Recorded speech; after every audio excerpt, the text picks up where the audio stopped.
signing an Amnesty International petition calling for a judicial commission of inquiry and accountability for the deaths and injuries resulting from the unlawful use of police force against protesters. Let's listen in on the same. State that he did not have the names of the missing persons. And so we are calling for the immediate release of these 27, wherever they are being held. And just to, in summary, to respond to the last question around what we expect the state to do.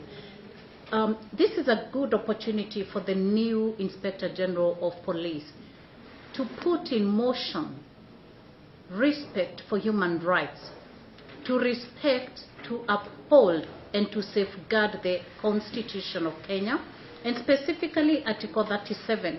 We have seen the right to picketing, the right to assembly, the right to voice being curtailed, and we have seen people being disappeared as a result of that.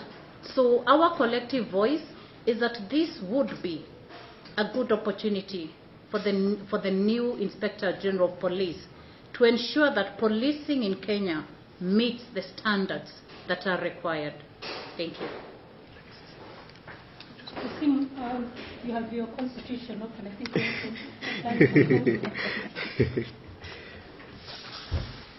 in fact, what is of great interest right now is there is a Constitution of Kenya Amendment Bill 2024 number 2, which is contained in Kenya Gazette Supplement number 168, Senate Bills number 46.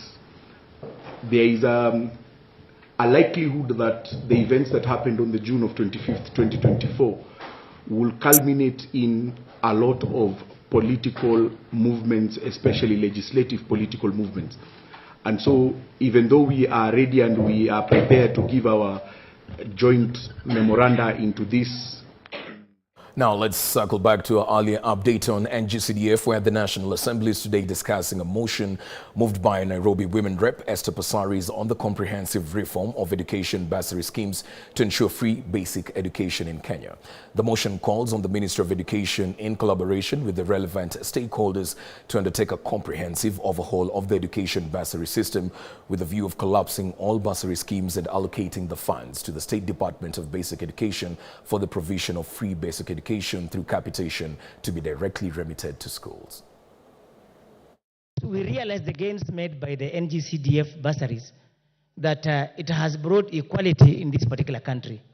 Madam Speaker, we appreciate that from the introduction of the NGCDF, we have had so many day secondary schools in this country, in each and every area of the Republic of Kenya. We realize that almost every primary right now has a secondary school that has been built by the NGCDF. And following that, we find that majority of the beneficiary of the bursaries disbursed by the members of parliament through NGCDF are students attending the day secondary school.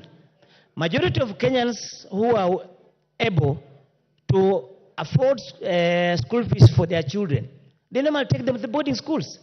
So when we say that we amalgamate this particular bursary with the other funds and then place it under the Ministry of Education. Now, you may soon enjoy traditional Kenyan brews like muratina, busa and mnazi without the fear of legal repercussions if the Senate approves a bill aimed at decriminalizing these local drinks. Nominated Senator Raphael Chimera, who is seeking to amend the Alcoholic Drinks Control Law, argues that local brews are often harmless and are primarily used for celebrations in rural areas. Chimera's proposed amendment would eliminate the requirement for licenses to sell these traditional beverages, allowing vendors to operate freely. He points out that neighboring countries such as Uganda and Tanzania have embraced their local drinks, waragi and konyagi, while Kenya imposes restrictive regulations that hinders its own industry. To promote those people who want to engage in this business of promoting the distribution and the sale of traditional alcohol, and I'm not calling it brew because it's traditional alcohol.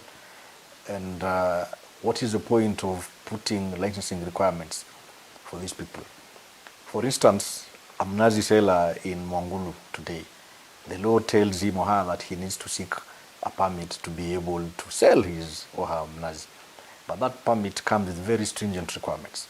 There's a whole committee at the district level, I think the Liquor Licensing Committee, that is composed of a multi-sectoral partners, people in CABs, people in KEFIS, people at the county government. By the time that particular trader from Mongulu gets the nod to sell his or her alcohol, I mean, it takes ages for it to be certified. And it is traditional alcohol. In any case, no one has ever died from consuming mnazi. We've never seen anyone dying from the sale of mnazi or busa or muratina for that matter. This bill is not targeted at anyone. I have no ill motive whatsoever to fight any business, any production house, or any brewery that is engaging in the manufacture and production of alcohol. But what we are saying is there's been a tendency of many Kenyans towards having access to alcohol readily in the market, especially the quotas. If you restrict it to 750 ml, then Kenyans will actually be drinking for an occasion and not drinking just to get high. We will be able to ensure that the alcohol that you consume is safe and is of quality standards, as opposed to many, many counterfeits in the market. In fact, this is a step up on the war against illicit liquor in the market. Diana Wali Mwaisaka from Bahari Girls in Kilifi County has been awarded a sponsorship after ranking 8th in a global business competition. Her innovative idea transforms waste materials from tailors into stylish, environmentally friendly attire. This aligns with the Advanced Business Education Program, which empowers students aged 11 to 16 across all 47 counties in Kenya with essential entrepreneurship skills. Caressa Carrington Nunes, the ABE MBA Director General, emphasized the program's goal of fostering young employers and highlighted the importance of sharing success stories from other regions. During the event, deputy governors and representatives from counties like Nairobi and Trans Nzoia expressed strong support for the same.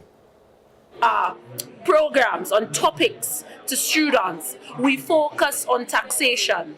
We focus on finance. We focus on marketing. We focus on the creation of a bankable business plan. Something the student can walk into a bank with and access funding.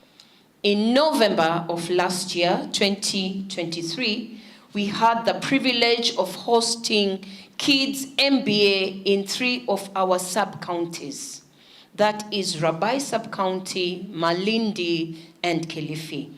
This comprised cohorts of 150 students per sub-county, making a total of 450. The youth of Nairobi, the Gen Zs you saw, somebody's talked about Gen Zs.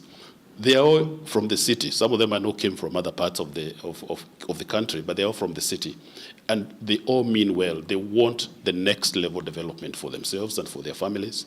If you can prepare them, provide the opportunity, provide the chance to be able to achieve what they can do and what they are able to do, then we will not have the sort of unemployment levels that we see across the country, across the city. Well, that's just about it for K24 News. Thank you for making time for the segment. I'm Alan Owino. Our sign language interpreter for this session has been Walter Asere. Do have yourselves a lovely one.